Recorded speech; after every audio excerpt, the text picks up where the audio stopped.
Rattle, and Troll, a show for the serious fisherman, as well as the novice looking for tips from the pros. Shake, Rattle, and Troll is brought to you by Bill Luke Dodge Chrysler Jeep. Now, here's your host, saltwater fisherman and tournament pro, Don McDowell. Yeah, man. Hey, I'm Don McDowell. Welcome to the Sunday edition of Shake, Rattle, and Troll. We got special guest today. We have Uncle JK's in the house. Good morning, Don. You're looking well, and congratulations on your successful ADA banquet that we'll talk about. And direct from the mothership himself, Fisheries Branch Chief Chris Cantrell. Good morning. You made it off of Swirl Lake yesterday. Barely. Doing a little sampling, were you? No, sometimes those trips go a lot smoother. Yeah, boy. We're going to be talking about a lot of stuff. Arizona Game and Fish and the legislature has been up to some stuff. It's called conceptual licensing structures and fees. Chief Cantrell is going to fill us in on what's going on. You going to hit the hunting side of life or just stay on the fishing side? It's really up to you. I mean, why don't we do both? Well, you're right. It's about a 45-minute discussion. There you go. Okay. I'll see you guys later. Well, we've heard this a number of times, and quite frankly, I think it's high time personally that the legislation get passed so that the department actually can run the department like a business. It's like your business, John. If you need to raise the price of an envelope a nickel, you don't have 3 or 4 years to waste by going to the legislature asking for permission. You need to raise the price of the envelope a nickel. I don't wait a minute. I do it the next bingo. day. Well, that's what we're talking about. And a lot of stuff goes on. We've seen it with especially having javelina tags. Oh, I know. There's sometimes a wad of javelina tags left over. They may not be in your favorite area, but they're available. And they can't put them on special or have a 2-for-1, buy one, get one free. I love that 2-for-1. Oh, yeah. That's my ideal. Yeah. So, having said that, other than that, Chris, thanks for coming down and enlightening myself and the audience. Other than that, what's going on up at the mothership? You've had a little while to make a transition. It's a lot of budgets right now. That's this time of the year. We're transitioning out of it's our fiscal year. It ends in June 30th, so we're trying to close the books and reopen a new year.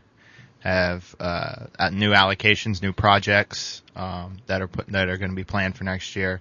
A lot of them are reoccurring sampling, Alamo Lake, Havasu, Roosevelt Lake. Samplings that'll be occurring this next year that we do on a regular basis. Are you getting into bureau speak? Kind of budgets, analysis. Unfortunately, that comes with the position. I happen to crawl along a organization called the ADOA, where you get a sampling of the dollars involved, of salaries of employees from within this. The Arizona Game and Fish Department has a few people that are right up there. They do well. It's been a fun year for them. But we see what we're trying to figure out is really. What I'm saying, I don't see that, but well, let's just say if you go to the ADOA, you can have some fun. How's okay. that? Yeah. For the rank and file guys, I think that we have always pushed, and I know one of the things that I started when we raised the fees, and we agreed to help raise the fees back in 2007, the issues that I had specifically with the department and the ADOA was the starting salary for any WMs. You had to have a college degree. You had to have pass the background legal checks. You had to be this. You had to be that. Was there any provision for having common sense? No, but what wound up happening was, as a department starting WM, you were starting out at $32,000 back in those days. What? $32,000.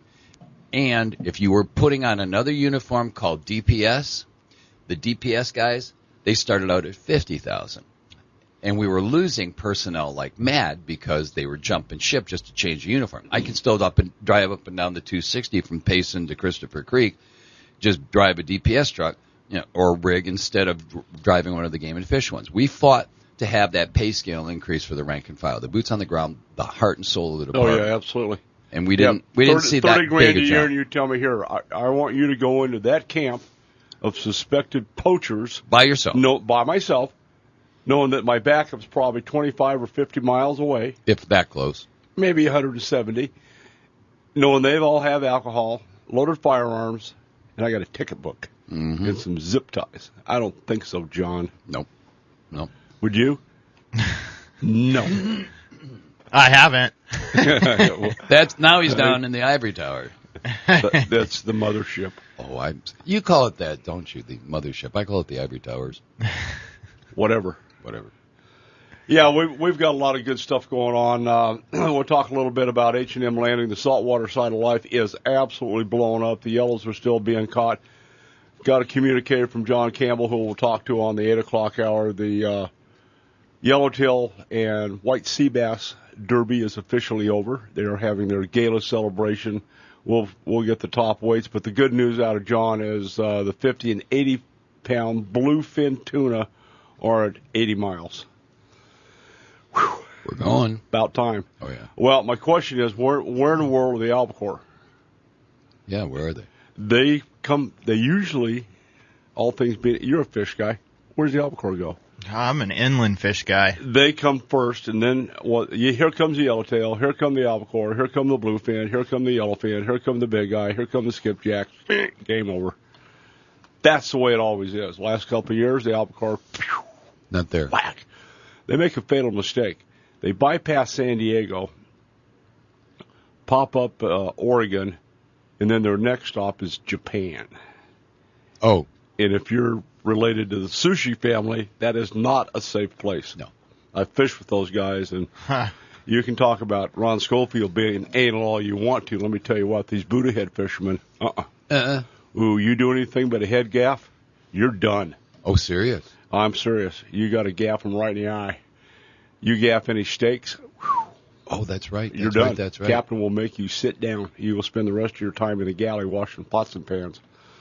Which, if you have those Buddha head fishermen on board, there's not the only pots and pans you're actually washing are for the crew, because they're bringing their own rice balls and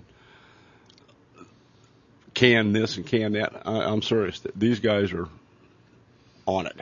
So, Well, anyway, the price of what their tuna goes for, it should be. I mean, if you gaff one, yeah. particularly and a big we one. had a notice of another big giant shark was caught off of California, almost 1,400 pounds. Wow. Whoa. Yeah, just a monster. So, anyway, having said that, how do you want to do this? What do you want to talk about first? Well, I can just start going through it and just you just kind of tell me, ask questions as we need to. Well, let's go down. Let's start on the hunting side of life first. That which is near and dear to me. On the hunting license side. On the hunting license side first. All right. Here we go. So, as you just said, that the license simplification bill was passed this year. That was Senate Bill 2023, and that allowed the commission to operate like a business.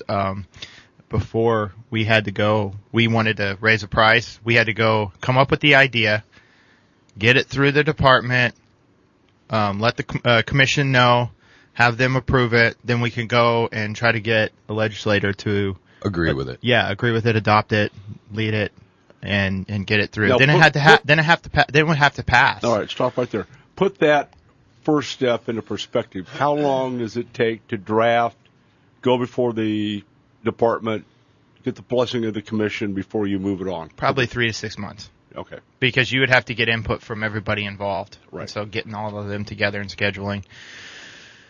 All After we get it approved, it would come back to the commission. Then we would have to get it approved from the commission just to put it in place. Just to put one license structure plan in place. And that's what happened in 2007. Yeah. And it set caps, and there was some forward thinking there. They put caps on it so that they know they'd give the commission the ability to raise up to a certain price point. It did things like put premium structure as a placeholder. But was not recognized at that time because the public had, and this is an important piece in all of the license structuring that we've done in previously and this license structure, conceptual license structure change. This is a conceptual product. So with your input, we can make those with your input, we can make those changes and have the public help drive that process, which is important. So if the public still doesn't like the premium structure, we can provide that to the commission. I've seen the premium structure done too, and that's one of the things that concerns me is that if you want a rut hunt for elk, we're looking at going up to as much as $250 to $350 for that one tag, and that's a concern about pricing the average person or the North American model out of the picture, and I have a hard time with that one. I know that there certainly.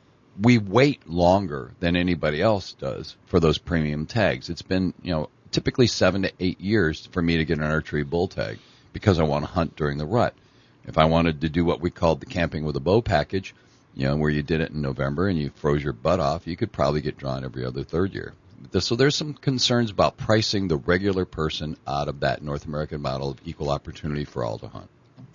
Sure. Yeah, well, I mean, those are all the great comments that we can take back and help drive this process. Exactly. That's what we need to know.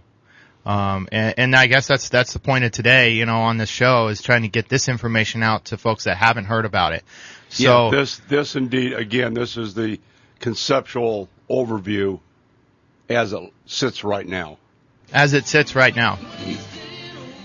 But that's what we're looking for. We're looking for everyone's input, and they can get that at azgfd.gov/license simplification and submit your comments. All righty, we're going to give your home phone number out when we come back from the break. Thanking some of our sponsors. I'm Don McDowell. Chris Cantrell. John Colazar. And we'll be back. Big Chet's in the house. Chief Cantrell talking about license simplification. It's actually simpler than it seems.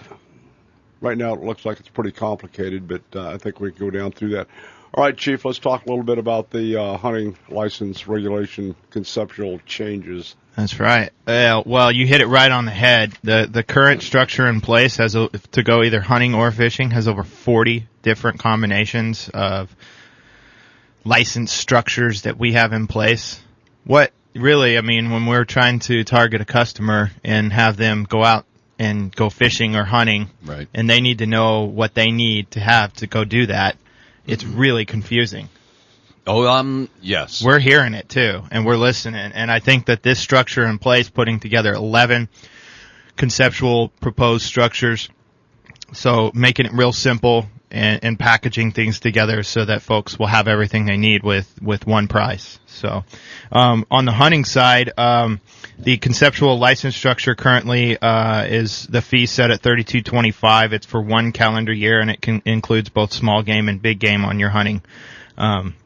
This is just the resident hunt. The conceptual license proposal would set the resident hunting with small game and big game, no change there, but it would be valid for 365 days. So from the time you buy it, for 365 days. So it wouldn't be a calendar year. There wouldn't be depreciation that would occur throughout the year, which was a big marketing seller point for a Game and Fish every year. That's a big deal. I like that. Yeah, you get into March, April, and you just couldn't get people to buy anymore because they've lost 4 months of licenses. Yeah, the perception of lost value. And the conceptual fee would be set at $37, so that's a $4.75 increase. Does that come with a Prairie Dog stamp? No comment. Thank you. Have to look into that. The non-resident is for hunting. Currently, there's a non-resident hunt and there's a non-resident fish. The non-resident hunt includes the same thing, small game, big game. It's for a calendar year. The conceptual license structure would combine small game, big game, and fish. Only one license for non-resident big game would be a non-resident combo, still valid for 365 days. The previous fee for just a non-resident hunt was $151. If they got the combo, it was $225.75, and the conceptual fee is setting at $160.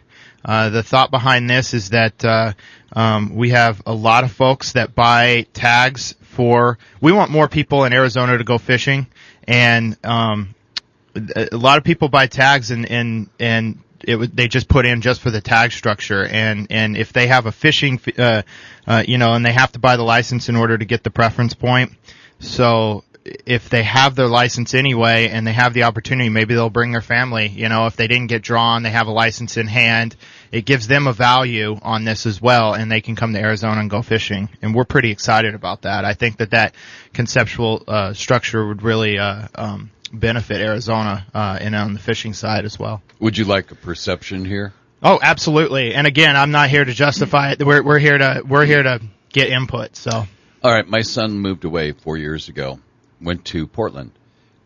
He had something he wanted to do up there. He wanted to get out of Arizona's climate. He wanted to get into rainy weather, and God knows he got it. So when he comes back each year, we put him in for the non-resident hunt. I find that the fee structure for a non-resident, I'd love to have him hunt with me. You know, we've done it once, and that was it. For him to hunt with me as an out-of-stater now, if we take a look at the fee structure, I think $160 is okay because then he can fish if he ever decides he wants to do that. He's never been that much of a fisherman. But for $10 from what we're currently spending each year is fine with me. But when you get into the $1,000 or $1,200 for an out-of-state premium elk hunt, then we're talking some pricey money. I think Montana is one of the states that has what they're calling the family values package for people who were born or raised or spent significant time, went to school, had to move out for job economic reasons, but still want to come back and be with family who have lived here. I think that's where we need to address that issue. Good point. Thank you, J.K.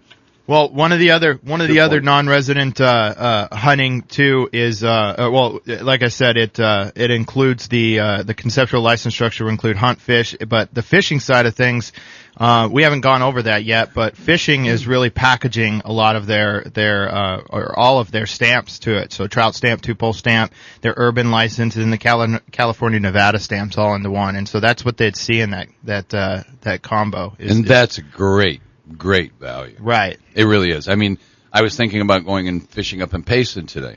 I would have had to have I still have my fishing license, but I would have had to have gotten a trout stamp, and I didn't realize it, an urban fishing license to fish in that Little Green Valley. At Little Green Valley. Well, right. That's a problem. You know, you go to get down to getting a hunting license, and you're faced with a couple of things. Getting a fishing license, you're faced with a lot of stuff. Oh, yeah. To be able just to go fish. I want to go fish over here, fish that, one thing after the next. And that's the way we see it also in that resident combo that that the conceptual fee is previously the combo license would just include hunt and fish, but it wouldn't include your two-pole, wouldn't include your urban, your California, Nevada stamps. If you bought all those, it'd be about $85. Conceptually, we're proposing to set this in place at $57, valid for 365 days a year, and it includes all of those: your hunt, your fish, your trout, your two-pole, your urban, your California, Nevada. You don't have to worry about where you're going to go. Right. And the only thing it doesn't include is your migratory bird stamp, which I've talked to Tony Giles on that, and quite frankly, I'd like to see that included. But, there's problems with the feds on that, isn't there? The feds, yeah. But, it's the same thing as going down the post office and buying X amount of duck stamps. Boink, boink, boink, put them on the license. I mean, there's an accounting process that could be go handled through. And I don't know, I kind of get where they're coming from on that. It's just another accounting processes that fit within the current accounting base, or do we have to put somebody else in there counting duck stamps? That's a really good question. And the other thing too is, Chris, I bit the bullet 7 years ago and I bought a lifetime hunting license. There's not many of us out there, but there are some of us who have that lifetime license. We have to we can't merge anything. There is no benefit now from doing this way with, since I'm seeing the dark side, as some people have called it, but I'm leaning more towards fishing now and having fun doing it. There's nothing to address somebody who's already bit the bullet on the lifetime hunting, and I don't know how you address it with a current. You just keep doing annual fishing, or can you get a lifetime fishing as well? And how do you adjust for it? Well, yeah, we're not changing those structures right now. Those would stay in place. You could still buy a lifetime license. It would be based upon, and it's a formula. So for my age, it's 16 times the max cap. Whoa, 16 times what? The max cap, the max cap. So the highest price point that Game and Fish could charge, I have to pay that times 16 to get that license for a lifetime. Yeah. That structure wouldn't change. Okay. At his age? It'd be free. Well, isn't that a Pioneer license? Oh, that's cool. Thank you. Actually, I did see that mud run clip on Shake, Rattle, and Troll, and I am very impressed with your abilities to do that. I don't know if I could fully make it all the way through that mud run. There were a lot of people who considered stopping halfway through the last barbed wire crawl. There were more bodies that just, you saw the fatigue on me. Yeah. Once you get past the barbed wire, though, and that water got into your face, I think you're okay. But it was fun. But then there's the Rim Country Power Sports ATVs in 2 feet of water. 2 feet of water, 6 of them. All right, we're going to thank some of our sponsors. When we come back, continue down the conceptual licensing fee structure from AZGFD. I'm Don McDowell with Chris Cantrell, John Colazar, and we'll be back.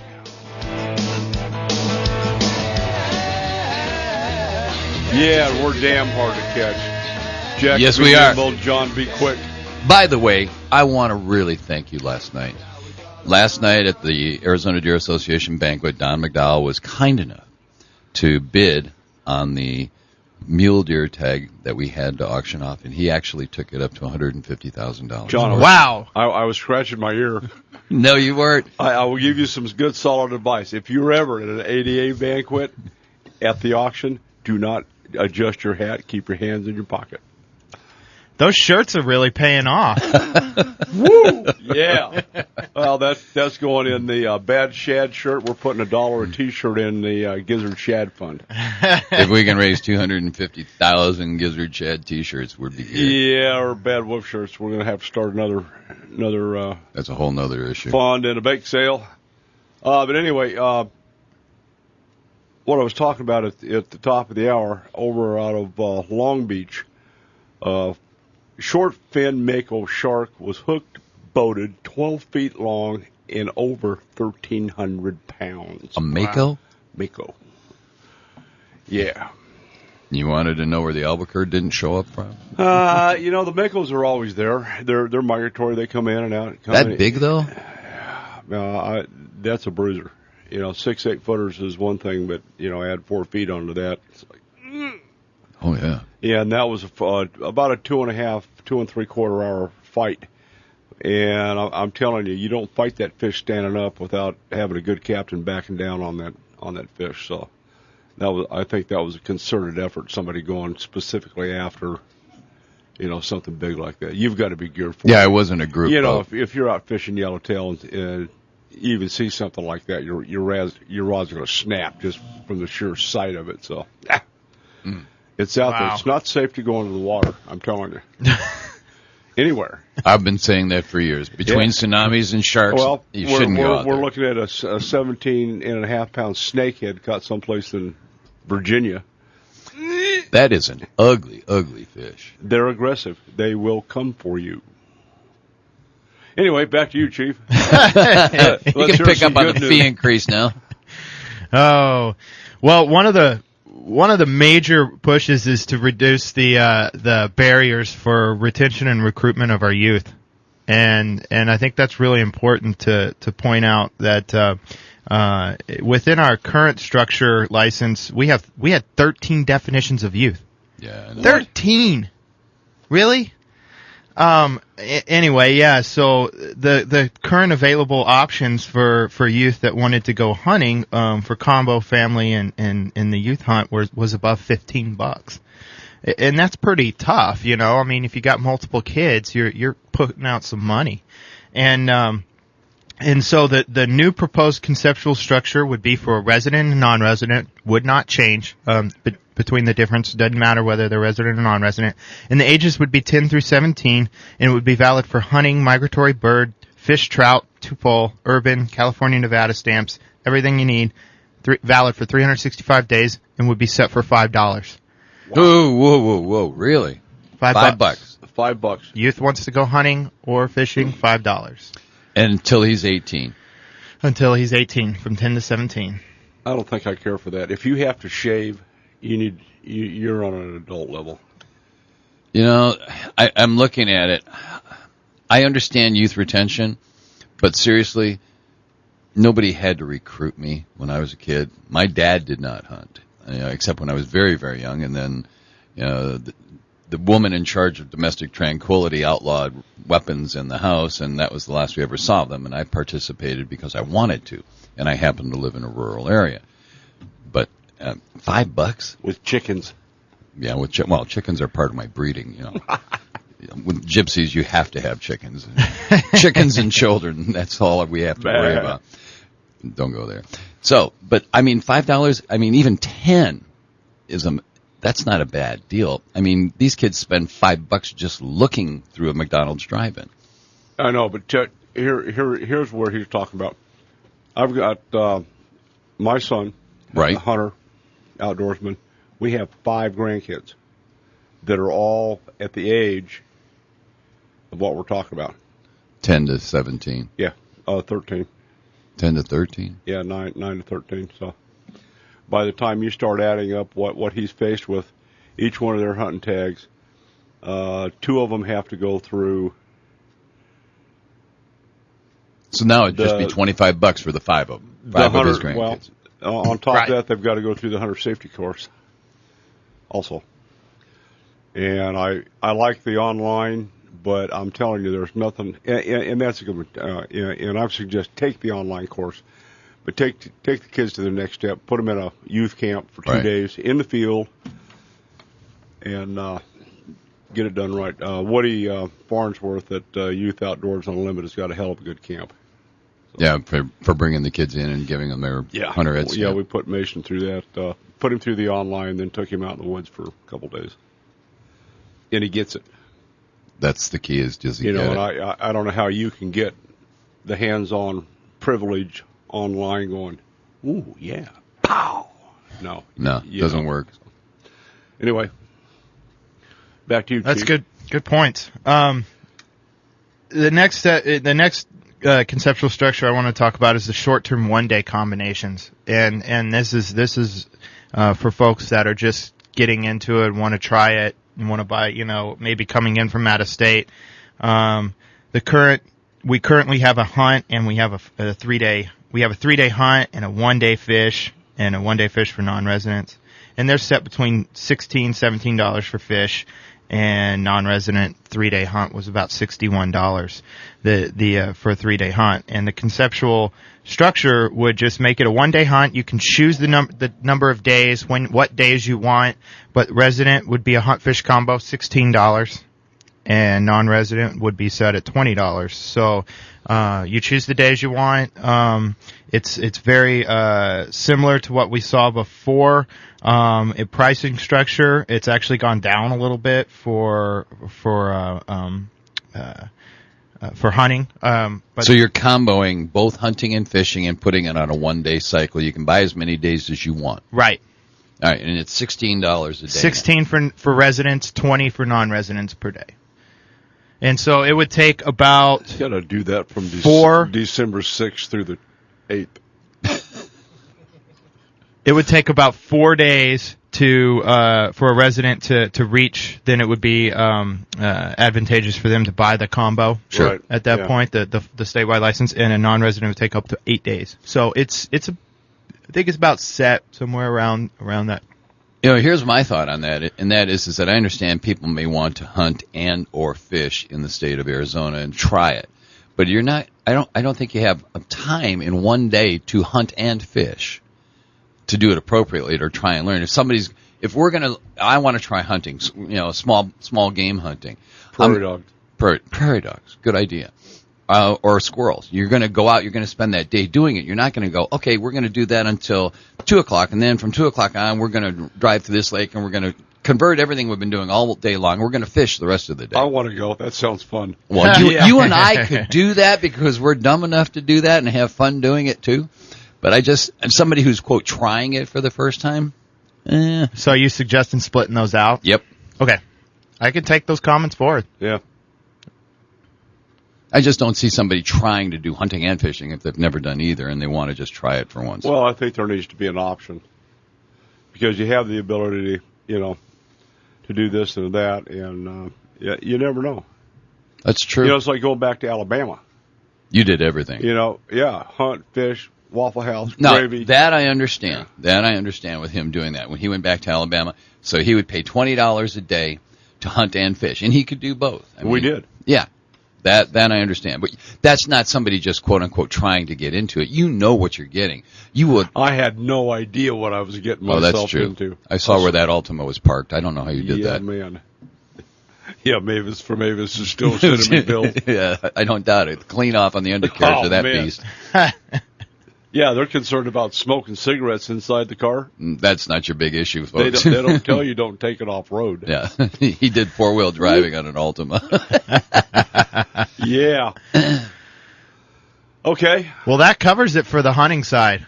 Well, I'm still kind of hung up on this migratory bird issue. Now, we did correct me if I'm wrong, what happened to our Arizona duck stamp? Okay, so that's a very good point. I didn't go into that. So right now we have a HIP stamp, which is our migratory bird. It covers dove, usually dove and what else does that cover? What does HIP stand for? I think it's Habitat Improvement. While you Yes. hold that thought, we need to thank some of our sponsors, Bill at Chrysler Jeep and Dodge.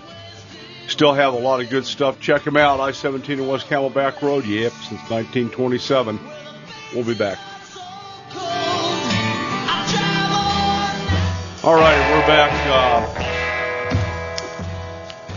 Finishing up the hunting side on the conceptual license structure fee. It's harvest. It's Harvest Information Program. Is your HIP? That was the question. Okay. What is HIP? And that provides us with an opportunity to know the folks that are targeting those species like dove, bandtail pigeons, and we can get that harvest information back based upon those users. Okay, I get the migratory bird issue. That's on the federal side, but we had an Arizona duck stamp. Right. And that money was supposed to go to Arizona duck. That was a state waterfowl. Yeah. And that was set at $8.75.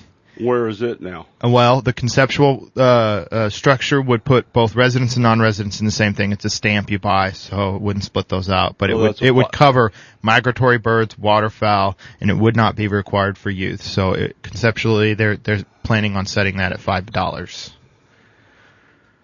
So before you're spending I'm confused. about $13 and for both stamps, and now you just need one stamp, and we would use that stamp to be able to track folks targeting those species, and then and the conceptual fee would be at $5. So okay, but what happens to the conservation money for our Arizona ducks that came out of that stamp? Is the money still earmarked to go to the habitat projects?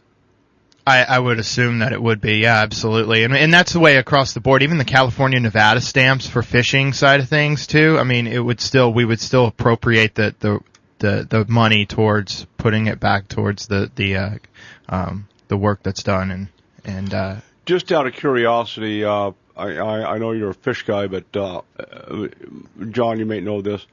I'm seeing European banded pigeons. Yes. By the scads. Yeah. When did we get those? They've been around a long time that I know. I've seen them up north. There's seasons up there, particularly up like in the Sholo area. I've seen people hunting those for at least the last 10 years. We've got a lot of them in Glendale. I'm serious. I've been paying a little bit closer attention. That's a weird dove. It's not a dove. Yeah. Yeah, but is that legal in your mourning dove? Oh yeah. Count? Oh, it doesn't count towards dove. I don't think so at all. But we have one of the officials from Game and Fish here today. When they're coming zippity doo-dah, across the field at 25 or 30 miles an hour. Oh yeah, it's bang bang. Like, bam. Yeah. Oops. Does that count? What is that? Yeah. Yeah. It looked like a pigeon. It's not. And no, these look like a big mourning dove. And right. But they have that neck band. Yeah. Beautiful bird. Oh yeah. I've seen a few of them too. Actually, I've seen some of them in my backyard lately. Come to think of it. I thought they were white wings at first, but they're too big, and then they have that white ring around them. Yeah, cool. You need to get out more. Have you seen those? I have seen them. Okay. I have seen them. All righty. I'm going to get set up for roll call here. This is going to be a real lengthy one. Sometimes the wharf seems real far away because the people that we talk about that have given up the whole thing for our freedom are from someplace else. This week, most unfortunately, we have lost the 144th Arizona resident soldier, which happens to be the 196th soldier deployed out of Arizona since the Iraq War started.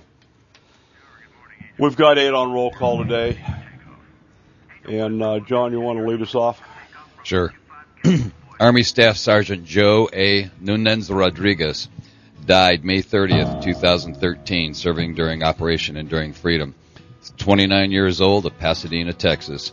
Assigned to 68th Combat Support Sustainment Battalion, 43rd Sustainment Brigade, 4th Infantry Division, Fort Carson, Colorado. Died May the 30th in Wardak Province of Afghanistan from injuries caused by an IED. Army Specialist Kyle P. Stokely died June 1st, 2013, serving during Operation Enduring Freedom. 21 of Moseley, Virginia, assigned to 1st Battalion, 36th Infantry Regiment, 1st Stryker Brigade Combat Team, 1st Armored Division, Fort Bliss, Texas. Died June 1st in Maywan, Afghanistan from injuries caused by an improvised explosive device. Army Staff Sergeant Job M. Rigaud died June 1st, 2013, serving during Operation Enduring Freedom, 30 years old, of Austin, Texas. He was assigned to the 3rd Battalion, 69th Armored Regiment, 1st Brigade Combat Team, 3rd Infantry Division, based out of Fort Stewart, Georgia. Died June 1st in Ghazni Province, Afghanistan, of wounds caused by a rocket-propelled grenade. Army PFC Mariano M. Raimondo died June 1st, 2013, serving during Operation Enduring Freedom. He was 21 years old, out of Houston. He was assigned to the 210th Brigade Support Battalion, 2nd Brigade Combat Team, 10th Mountain Division, Fort Drum, New York. Died June the 1st in Sharon, Afghanistan, of unspecified causes.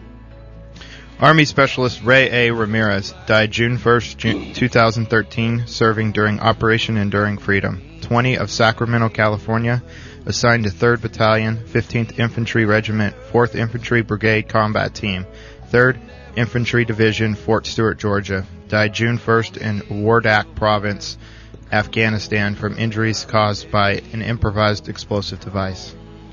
Army Warrant Officer Sean W. Mullen died June 2nd, 2013, serving during Operation Enduring Freedom. 39 years old, out of Dover, Delaware, was assigned to the 2nd Battalion, 5th Special Forces Group Airborne, out of Fort Campbell, Kentucky. Died June 2nd in Laskargar, Afghanistan, of wounds caused by an improvised explosive device. Army 2nd Lieutenant Justin L. Sisson died June 3rd, 2013, serving during Operation Enduring Freedom. He was 23 years old, from Phoenix, Arizona. Assigned to the 1st Battalion, 506th Infantry Regiment, 4th Brigade Combat Team, 101st Airborne Division, Air Assault, out of Fort Campbell, Kentucky. Died June the 3rd in Samkani, Afghanistan, of wounds caused by a suicide car bomber. Army Specialist Robert A. Pierce died June 3rd, 2013, serving during Operation Enduring Freedom. 20 of Panama, Oklahoma, assigned to 1st Battalion, 506th Infantry Regiment, 4th Brigade Combat Team, 101st Airborne Division, Air Assault, Fort Campbell, Kentucky. Died June 3rd in Sakani, Afghanistan, of wounds caused by a suicide car bomber. That's it. 8 today. That doesn't count the wounded in action, and there was a long list of those this past week. We'll be talking to James Guggenauer about Nathan saving a soldier's life. Think about what we're saying here. 8 soldiers, the 144th soldier from Arizona. I'm Don McDowell. I'll be back. Kind of run down, he said. No, it'll do for our little town. I said, your old flagpole has leaned a little bit, and that's a ragged old flag you got hanging on it.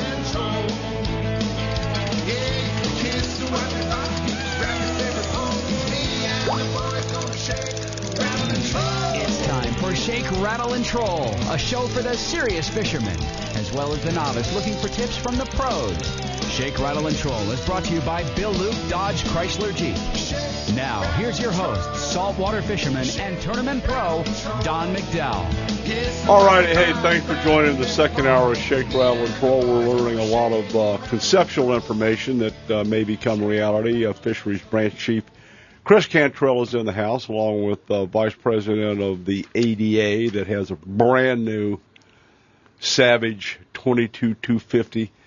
Thank wrong. you, Jan. Thank you, Jan. It's left-handed. I'm a lefty shooter. I'm a right-handed person, but I'm left-eye dominant, so I need a lefty. Okay, I've never known you to use anything but a bow, but that's not. And bad. even my bow's lefty. Yeah. See, we're going down through the conceptual license and fee structure for AZGFD. We've been down through the hunting side of life, and we need to visit on the. You've got a bunch of proposed fishing regulation changes that we need to talk about. Are you able to do that today? Yeah, absolutely. Let's pick one. Let's pick crappie. Let's start with crappie. Oh, I knew this was coming. Interesting. That is correct. Well, I'm telling you, I just got back from Alabama, and as you may not know this, but Chris, you may. Fishing crappie in Alabama and Mississippi is a religion. Not like that. We have some avid crappie fishermen back there. Man, it's the happening thing. They make their own habitat. You get on somebody's tree, you are liable to have some sporadic gunfire. You mean on the water? If there's a tree in the water that they know of that's marked, that's their tree? I'm telling you, I learned a lot. They're putting pallets, cars. I'm not kidding about cars. That. Cars. Foreign cars, be my guess. My guess that's Chevy country. So. Chevy. Yeah, but anyway, we're getting avid, like these guys, and I think the recent roundtable meetings that were held, was that a month ago? A month and a half ago. Yeah, there was one in Center with regard to the gizzard shad and complaints about the crappie population signified the transition that Arizona is making. We have our own third religion. It's crappie. Yeah. So praise the Lord and pass the bait. Well, and that's just it. I mean, for the last few years, we've been hearing our customers complain about the crappie fishing at Roosevelt and Bartlett. And just that they're not seeing the fish. Yeah, and they're not catching them. Let me put it in terms catch rates have gone down. That you will understand, John. Art Chamberlain, I think, he's a legend in Arizona on crappie. He's hung it up. He's won't done. Fish. Not guiding anymore. And that's a problem. Yeah. That's a problem. That's a problem we don't want. Nope. We want to fix that. Like you said, back east, it's a religion.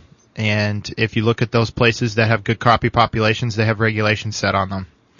Limits. Both limits and size restrictions. Oh, slot sizing, you mean? Yeah, they do usually minimum of 9 or 10 inches. Oh, nice. And in doing my homework, that's because those fish below that limit, those are the breeders. Okay. Okay, so you want to keep your brood stock in healthy populations to propagate the species. The ones below that? Mm-hmm. The little guys are the breeders? The little guys are the breeders. Really? Yeah. About 6 to 10 inches. I never knew that. Go figure. Yeah. You little breeder, you. We're not touching that one. Yeah, go away. And it's not that the big ones aren't breeding either, but that the 6 to most 10, prolific. They have a higher fecundity. Ooh, I love that. Nice. Virility in the little guy.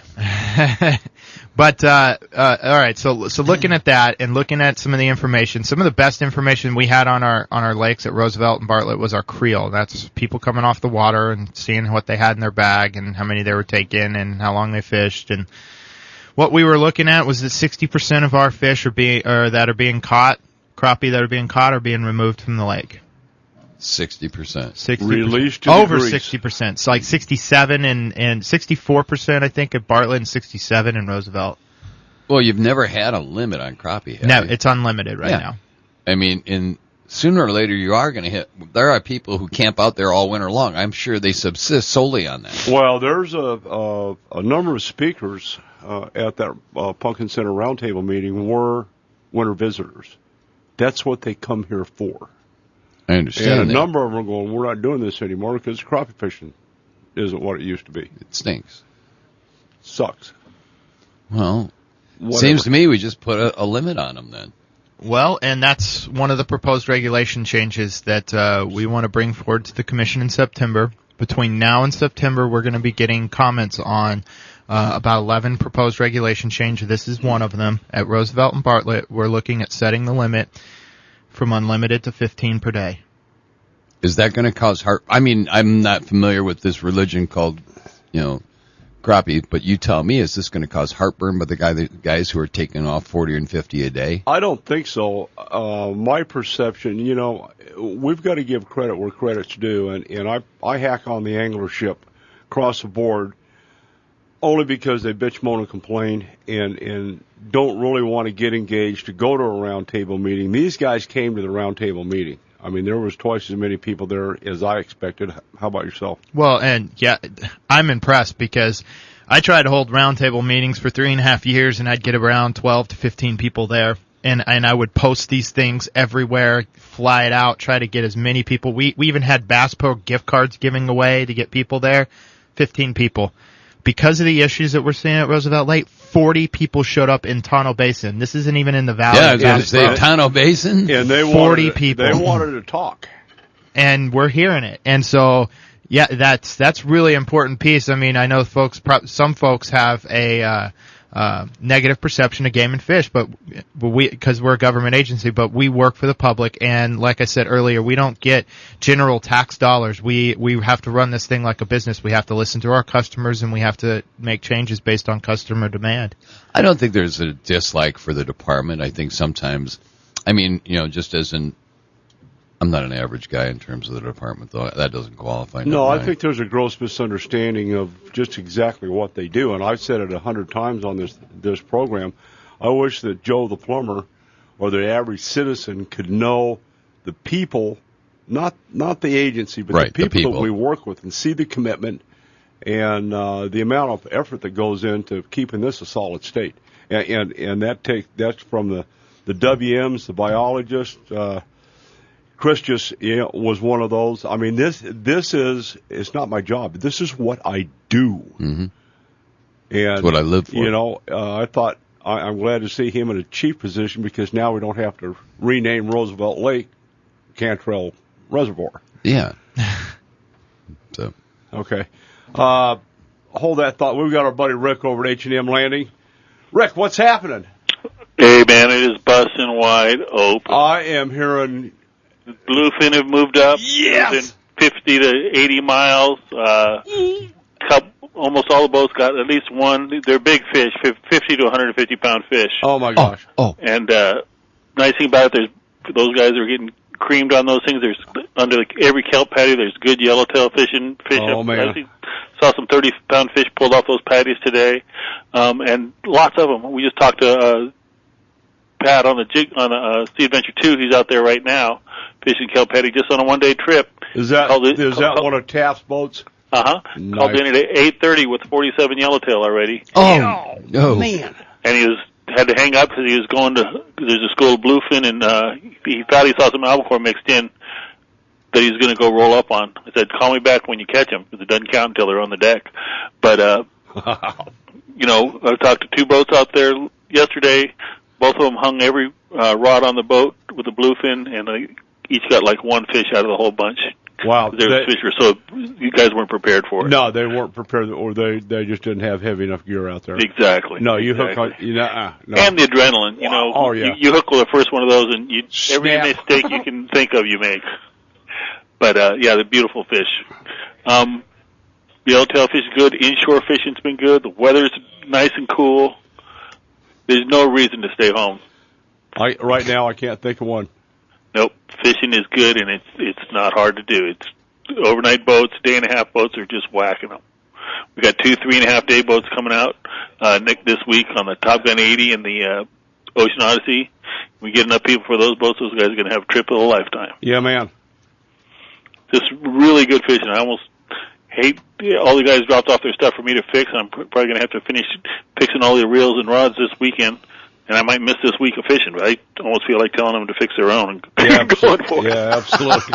You broke it, you fix it, I gotta go. We gotta go. We're out of here. Yeah, I'm with you.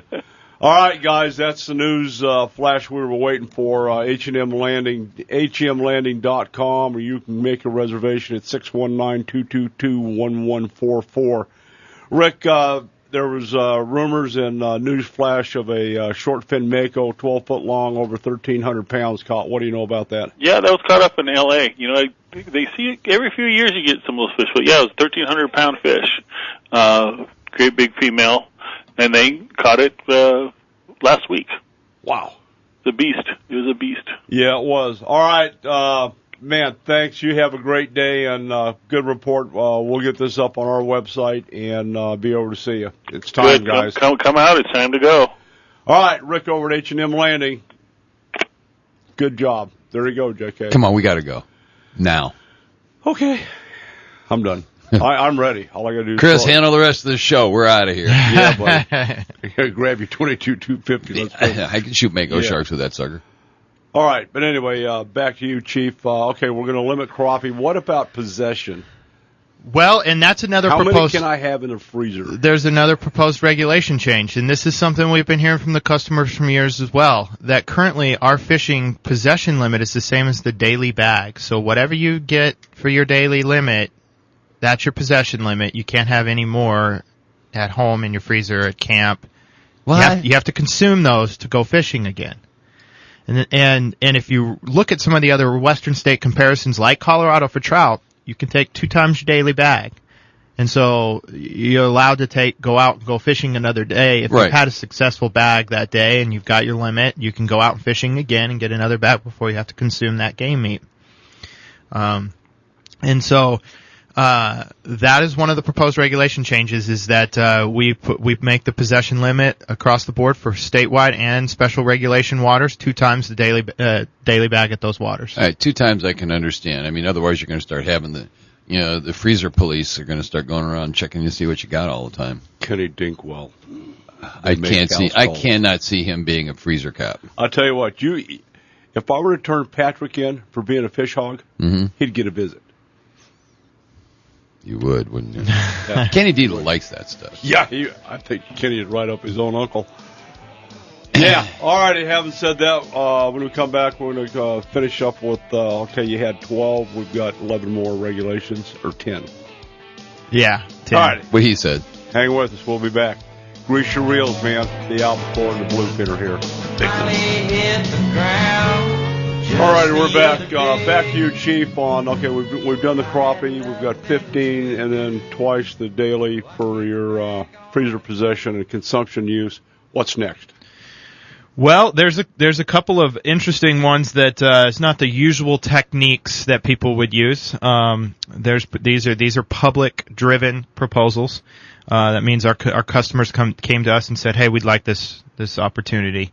One of them is bow fishing for catfish at Roosevelt Canyon, Apache, and Saguaro Lakes. It's a approved technique right now. It was recently approved by the commission to allow bow fishing for catfish, and these are opening the first areas associated with that. I'm good with that, I think. I've never seen anybody. I mean, carp fishing for bow fishing I've known about because they come into the shallows. I didn't know you could do that with catfish. They're not very vulnerable. There is occasions where they're fishing for carp and they see catfish and they'd like to be able to take a game fish associated with that method. I'm on with that. That's yeah. I think it's a pretty cool opportunity. And, you and I have talked about using body parts for bait. Is that on the list of regulation changes? Depends on whose body parts. Noodling? No, that's not. That has to be technique change. It's a long process. It'll probably take a while. I know. Wait a minute. Whose body parts? Noodling. Hand. Yes. Yes. Cutting off one of your toes, putting it on a hook. I don't think so. No. Okay. No, noodling would be fun. Yeah, it's grown in interest over the years in the public's eyes, but right now it's illegal in Arizona, and it will take some governmental process to change that. But we're going to work through that over the years and see if we can't get that going. We have a definition in Arizona of stupidity. We don't use body parts for bait. Thank you. Okay, just checking. If I ever learn to swim, I want to noodle. What? I don't know how to swim. I'll go with you. If we can get it approved in state, we'll go noodling. Yeah, I think I'd be a blast. I would love to do that. All right, what's next? Spearfishing for striped bass. It's currently approved in Lake Mead, sections of Lake Mojave, and Lake Pleasant. There's a proposed regulation change from Headgate down to the southern international boundary, so it's below Parker Dam down to the southern. Spear guns. You know Spear how fit. fast that river runs below Parker Dam? Oh. You have to fish fast. Yeah. Like I said, these were driven by the public, so there is a group that wants to try it. So it's an approved method. We don't think it would have any impact on striped bass populations. Okay. Do you keep track of angler mortality on the spear? River? Yeah. We haven't had any incidents to date with spear fishing. Okay. No spear deflections. Yeah. Wow. All right. Moving along. A couple of trout regulations. If you go to the White Mountains, it's really difficult. You can go water to water to know exactly what the regulation is, unless there's a sign up. If that sign hasn't been shot or torn down, it's sometimes very difficult to know exactly what it is. But one of these two proposed regulations is to kind of simplify things. Our artificial fly and lure only waters.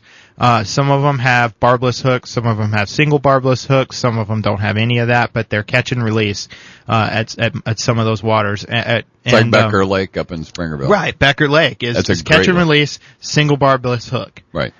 Artificial fly and lure only. And so it's proposing to take a number of ones that are kind of all over the place. For instance, Silver Creek is another place that's up there that's not single barbless hook, but it's artificial fly and lure only. So people are really having a hard time trying to figure out exactly which one's which. So it's taken about 4 or 5 of those that are kind of out there, outliers, and bring them into the one regulation, catch and release, artificial fly and lure only, single barbless hook. So that's going to be the mandate all the way across the board. For those catch and release, artificial fly and lure waters. And I have a question. What happens in places like Becker? I mean, that's been artificial catch and release only for 5 years. Do these trout ever get, old age retirement homes? Do you send them off to, like Big Lake in the sky? Oh, you're big enough now. We're going to send you up to Big Lake and you will be somebody's frying pan companion? No, we don't translocate those, but they do die off of mortality of old age, but that's a waste. They reproduce. Oh, they've been doing that by the gazillion. Yeah, and the regulation that's been put on that is the reason why Becker Lake has been so successful. So using these regulations as a management tool is important to know that, we can get there, we can manage our fish for the customer, and for the customer had requested big fish. That's when they are big. They're getting big there. So 13 years ago, I was hauling out 3-pounders back then, and you only could keep 2 at that time. And that was of the native trout. Yeah. Well, that brings up another point. There are those 2 fish waters, where you have limited trout harvest. So Carnero, Lee Valley, but they have some of them have slot limits, some of them don't. The second proposed regulation change in this is, with those White Mountain lakes, and waters is taking those limited harvest. It's Lee Valley, Chevelon, and Carnero lakes, and taking them to one regulation, which is 2 fish limit, artificial fly and lure only. Right now they're artificial fly and lure only, but like Lee Valley has like a 12-inch limit on it. A slot. And really it's what we found out was kind of worthless. It's not really doing anything for us, so taking that off, but making it simple, really bringing it back to a 2 fish limit, artificial fly and lure only.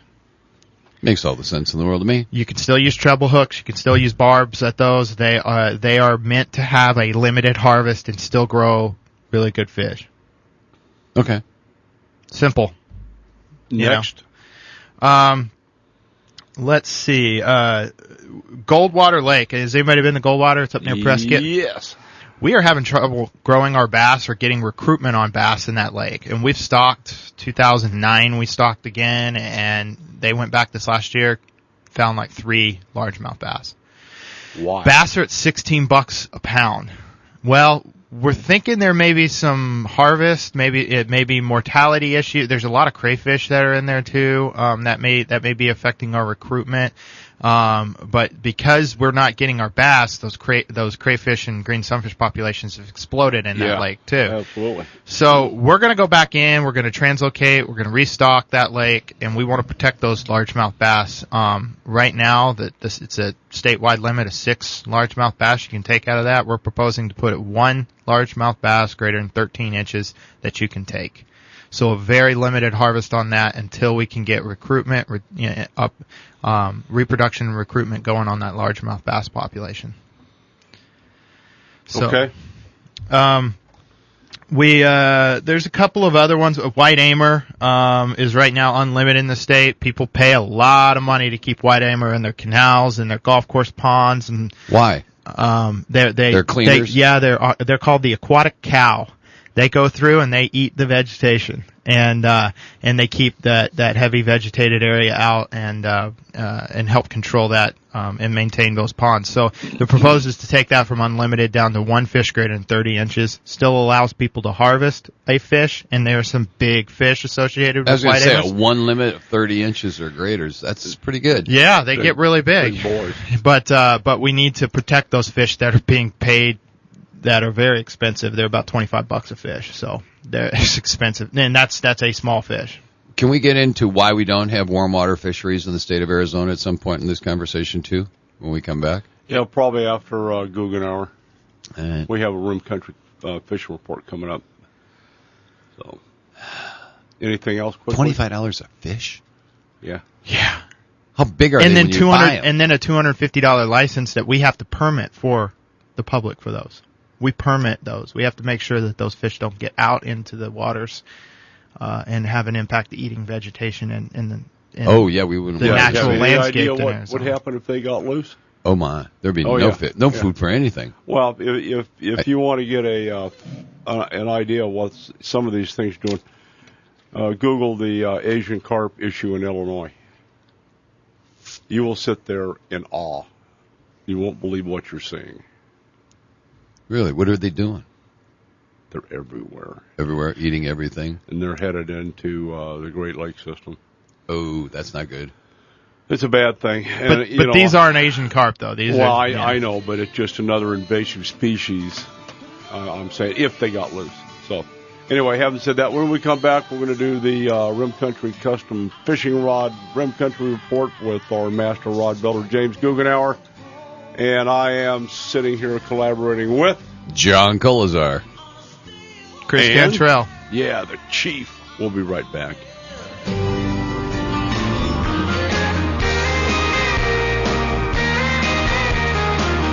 All righty, we're back. Hey, we're going to change gears from 108 degrees we're facing. We just talked to Rick over in San Diego where the weather is always nice, and it's always nice up in downtown Payson with James Guggenauer, Rim Country Rod Master, Rod Builder. James, what is happening? Hey, good morning, Don, and it is beautiful up here this morning. Always is.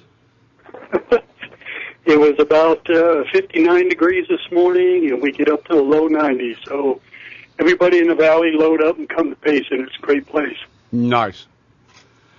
All righty, buddy, what's happening over at the Mother Lake? Hey, good news at Roosevelt. Lake level dropped 2%. This was the week that looks like they started taking water from the lake for irrigation. That's the biggest drop we've had so far this year. And so it's currently at 52% full, but I expect that this downward trend is probably going to last throughout the summer, or at least until we get some monsoons flowing. Do you know what the projected drawdown is going to be? I can tell you on a daily basis, they're taking about 2,000 cubic acre feet. So, and that seems pretty consistent that they do in the summertime. Okay. So, depending on the monsoons, that's really what offsets that for us. And so we normally get those starting in July. So we'll just wait and see how that goes. Now, the Tonto Creek is flowing at 40% of its normal rate, and the Salt is flowing at 70% of its normal rate. And those have also been pretty consistent throughout the spring. Sometimes if we get a storm, it peaks up a little bit, but pretty steady flows right there. The other big change is the water temperature. Now that the temperature is starting to go up at the lake, it's getting up to the mid-90s during the day, and the water temperature gets up to the mid-80s in the afternoons in the back of some coves. Yikes. Also, that algae that's been growing in there, every year about this time we start to see a green tint to the water with a little bit of algae in there. You can even see it swirl behind your boat when you're trolling in the backs of coves. So we're calling the water stain this past week, and you can see down about, I'll call it 4 feet, you can see into the water. Now, the bass fishing was called good to excellent this past week. That top water bite, for whatever reason, it seemed to slow this week. And didn't hear a lot of guys catching top water like I had in previous weeks. But, I mean, this is absolutely the time of year that bass are going to be chasing fry and shad schools. Absolutely. So have they downsized their baits, top water baits, do you know? Are they still using the big ones? Still using the big ones. Everybody seems to go big with that. The only exception, I would say, is a Zoom Super Fluke. That's about as small as you hear people using. Other than that, it's the big Rio Ricos or Azora Spook. Or time to drop down to the Rico size. Yeah, the regular size Ricos. Yeah, wouldn't be a bad idea. And finesse it. Yep. That's all I'm going to say about that. As a matter of that, Clifford and I were fishing, a couple weeks ago in the evening, and we were watching a guy fish a top water bait, and he would cast it, and he would almost reel that thing in as fast as it would move. And for Clifford to comment that he'll never catch a fish using that technique. Right, yeah. It's kind of good. You got to pause those things a little bit and give the fish a chance to look at it. Let's see, there was one more thing I wanted to say about, the bass breaking on the surface. For the first time this year, we started to get reports of seeing that happen in deeper water. All during the spring, it's been in shallow water. But this week, we got reports that they're seeing schools in deep water out in the middle of the lake. So the best advice that we're giving people is just keep a top water bait tied on your rod at all times. And get ready to pick it up and throw it as soon as you see that happening. Later in the afternoon, if you can find a hump somewhere in the lake, that seems to be the place that fish are staging right now. 15 to 25 feet of water. Drop shot technique was the most I heard last week. The guys were fishing Cincos and Texas rig baits at the same time. And we actually even gave away a hot spot for bass fishing this week, and it's right outside of Vineyard Cove. That's on the Cholla side of the dam. And right outside of Cholla, there are 2 humps that have buoys on them. Actually, one has a buoy, and the other one has like a yellow PVC pole. But stopped down there the other day and caught fish off those humps all day long. Thanks, James. Yeah, I'll see you there Monday, Don. Yeah, bye. Hey, the crappie fishing should be good this week. It's been kind of slow for crappie this spring.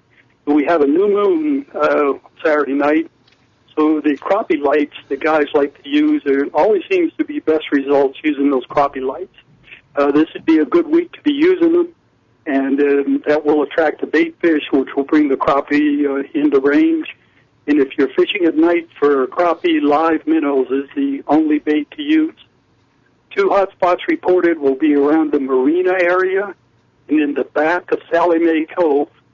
If you go into Sally Mae, look to the left, you'll see some large cliffs over there, and you'll probably see a bunch of boats right there, too, and that's usually a pretty good fishing spot. All right, sounds good. Our special guest today is Chief Cantrell. Any questions for him while we have you? I know him well. I don't have any questions, but Chris, I want to thank you for coming in and communicating all this new information. I mean, what a great way to get the word out for everyone to give input for those things. And we really appreciate the limit on crappies. That was one of the suggestions from the Tono Roundtable meeting. So it's good to hear that Game and Fish is listening and taking inputs from the customers. Thanks, Jim. Appreciate that. And by the way, Jim, next year, if somebody pays your fee to run in the mud run, we expect to see your happy little butt out there. He wimped. We know what he did. Yeah. Yeah. He was fishing with clipper perch. What he was doing. That is so wrong. Mud fish. Yeah. Yeah, right. Go figure. All righty. Hey, we'll be in touch next week. We've got some other wolf proposals we need to bring to downtown Payson and talk about. So we'll be talking to you. Yeah, we're going to have them in your backyard, Jim. Yeah. Sounds good. I'm ready to go. All righty, James. We're going to move along. Thank you. While I've got you, what's a scoop on Nathan over in theater? Yes, Nathan Acosta is our nephew. He's from Mesa. He's actually a graduate from Mountain High, Red Mountain High School over in Mesa, and president of his high school class, captain of the football team, currently serving as a medic over in Afghanistan, and his convoy, like every other week, I get an email from him where they encountered another IED. This week I got an email that one of his patrol members lost both legs, and thankfully Nathan and another medic were there to save his life. When they got him back to the hospital, they credited the soldiers with absolutely saving his life. So we're proud of him. Yeah, man. Well, tell him we're thinking about him. Listen, we got to get this thing wrapped up, and thanks some of our sponsors. We'll talk to you next week. Will do. Thanks, Don. Okay, James Guggenauer, RimCountryCustomRods.com. Check him out. Chief, how many more proposals can we get in before we have to call this a day? Well, the last two are pretty administrative, not major changes, but we can put them out on the website. Let's do it. All right. Let's see what you guys are up to. I'm Don McDowell with the Chief and the JK. We'll be right back.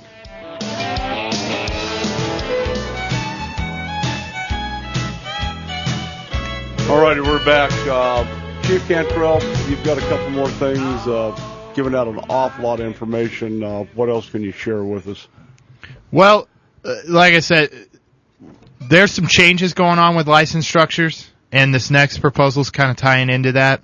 Our urban fishing waters are going to be rebranded to community. It's tied towards a new mindset of where we want to go with our urban program. We don't want to stick to urban. We want to get out to community areas, provide an opportunity that is a user pay, user return, put and take fishery, high stocking rates, a lot of what we call bent rod time. Yeah. We want people to catch fish. So we're proposing to expand that, and that's part of it's part of the regulation, it's part of the license structure to go from 21 waters to 36 waters. Wow. It would include 2 new waters in Maricopa. It would take 4 waters down that are currently in Yuma, so like Somerton, Redondo, right. A few of those waters down there that are in the municipalities. Waters that are in the municipalities provide a really easy access from folks that haven't gone fishing or that want to go after work to be able to do that and provide a good product there. So for 21 to 36. We also have a new water that's going to go in Peoria. It's called Arrowhead, I believe. So it's being built right now. So going from 21 to 36 waters, increasing our stocking rates there. And also one of the waters that's always been confusing is Tempe Town Lake. With the new conceptual license structure, it doesn't matter what license you have at these community fishing waters. If you have either an urban license or a statewide license, you would be valid. Wait a minute. That's under current conditions.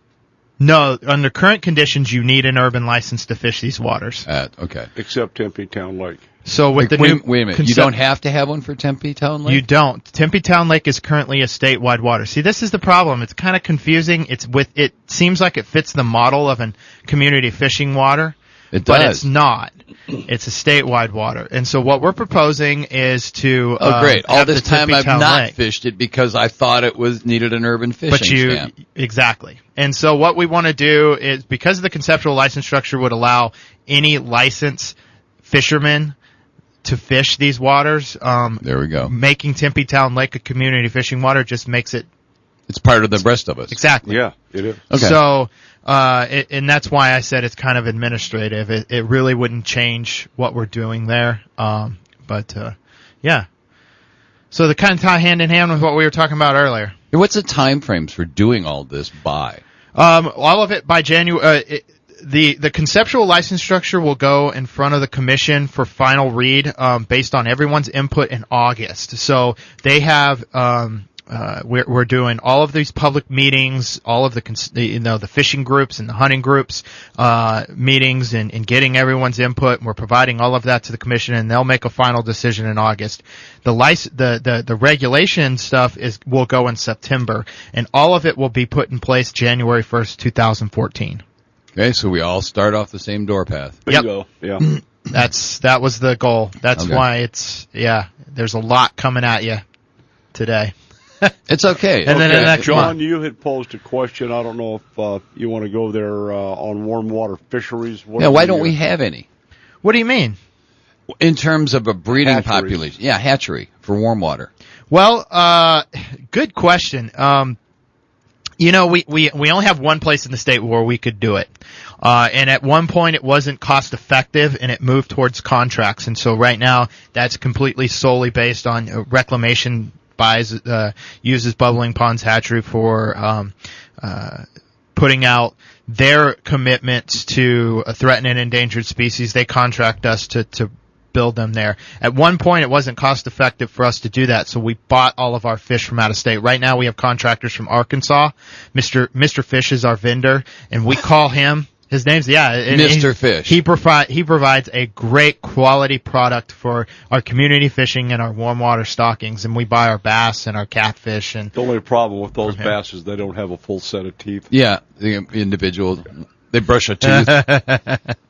Well, it's changed in the last few years, and it's something that we're considering. Where, if we were to put a warm water fish hatchery in the state out there, where would it be? How much would it cost? And would it be cost effective? Same place where you're going to start breeding water dogs. Well, right now, bass is at $16 a pound. $16 a pound. Okay, now here's the question: how many fish are in a pound? Well, it depends on the size of the fish that you buy. So if you buy 4-inch largemouth bass, You're buying the fish for us. So Yeah. if we're You're the buyer. 16, Tell us. $16 a pound. How many fish do we get for $16? you're going to get $16 a pound. You're going to get about 4 to 5 or so fish. Little fingerlings. Okay. Yeah, smaller now, you fish. had asked me a question the other day. Let's say we put 100,000 fingerlings. What's the life expectancy percentage? Out of 100,000 fingerlings. Well, it depends on the size that you stock, and that's how many. If you stock fry, you're looking at fry is just What two percent live? eyes and a wiggle. And It depends on if they go up to Goldwater, You got right? about 10% return on those. You start the larger sizes as you get into the fingerlings. The larger that you put out there, the higher return you get. I think you're getting I think we were getting about 40 to 50% return on about 3 to 4 inch fish. And that, John, is where the habitat comes in. Sure. Our little fish need a place to hide to make it to their first birthday. Yeah. Reef Become big balls, fish. trees, old Volkswagens, whatever we can put in the lake. I'm game. But right now, what we've been doing to buy our warm water fish is we've been buying them out of state. And so, but we are looking into that, and if something provides an opportunity in the state where we can really cost effectively produce warm water fish At $16 a pound, you better start figuring it out pretty darn quick. Exactly.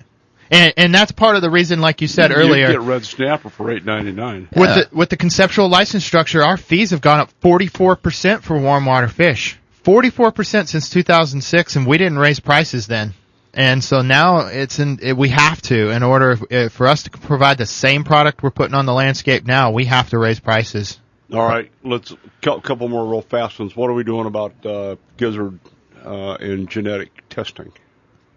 And Gizzard Chat in Roosevelt Lake? Yeah, well, in genetics. Well, there's a couple of things that are out there right now. If you pay attention to the commission meetings, the commission's going through their budget approvals. I think it'll be approved at the Payson. I think they're looking to approve the final budget at the Payson meeting in June, and they are planning $50,000 towards gizzard shad research in 2015.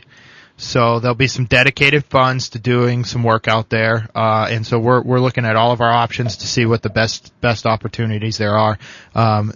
Whether or not we do hydroacoustic studies like we did for the striped bass at Lake Pleasant, and seeing exactly how many fish and biomass of fish that are out there on the landscape. That is fascinating science. We need to have you back in I could do 2 days on. Yeah. There's a lot of information there, and then there's another study right now that U of A has gotten a student, a graduate student in place that really wants to maybe take a look at gizzard shad, but really tied to genetics, looking at taking a water sample. It's called eDNA, where they take a water sample out of it and they see like basically what species of fish are in that water, just based upon the DNA that's sloughed off from those fish in that water. Really?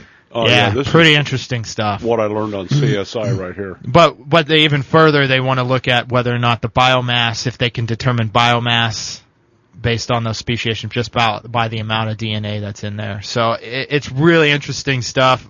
It's kind of above my head. I'm learning every day about these are new technologies, new things that we're working with our partners down at the University of Arizona on. That's amazing.